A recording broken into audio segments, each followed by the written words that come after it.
আমি মনে করলাম যেহেতু অনেক প্রতিষ্ঠান থেকে আমার সহকর্মী কিন্তু আসছেন, হয়তো প্রিন্সিপাল ট্রেনিং অফিসারদের সাথে আমার দেখা হবে সামনে কোনো মিটিং, কিন্তু তাদের তো আর পাবো না যারা এই ফিল্ডে বা আদার্স নাকি। আমি অ্যাকচুয়ালি তাদের কাছ থেকে বিদায় নিতে আসছিলাম। যাই হোক, বিনোদনকে ধন্যবাদ তিনি আমাকে দুটো কথা বলার সুযোগ দিয়েছেন। হ্যাঁ, এটা অত্যন্ত গুরুত্বপূর্ণ ট্রেনিং, সেটা আপনারাই বুঝতে পারছেন। আমি অনেক হাড়ে বুঝতে পারতেছি তাহলে আমার এজটা এখন কোন দিকে যাচ্ছে, বলেন একটু।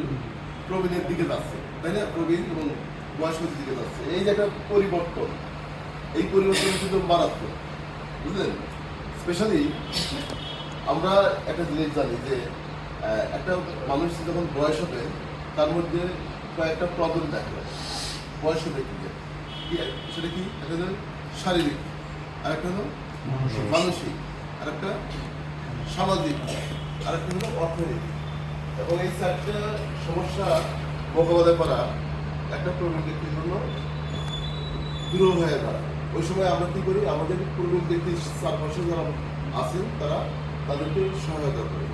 সারা বিশ্বে অনেক জায়গায় এই সহায়তাটা রাষ্ট্রীয়ভাবে হয়, সেখানে তাদের অনেক রিসোর্স আছে, সম্পদ আছে।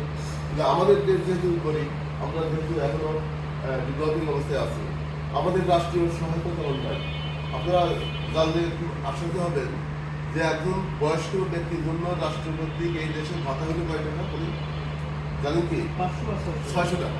হয়তো সেটা ক্লিয়ারলি আপনারা আমাদের জানেন না। যে একটা 600 টাকায় একটা মানুষের, একটা প্রবীণ ব্যক্তির কি কোনো কিছু হবে? হয়তো কিছু হতে পারে, কিন্তু এটা কিছুই হবে না।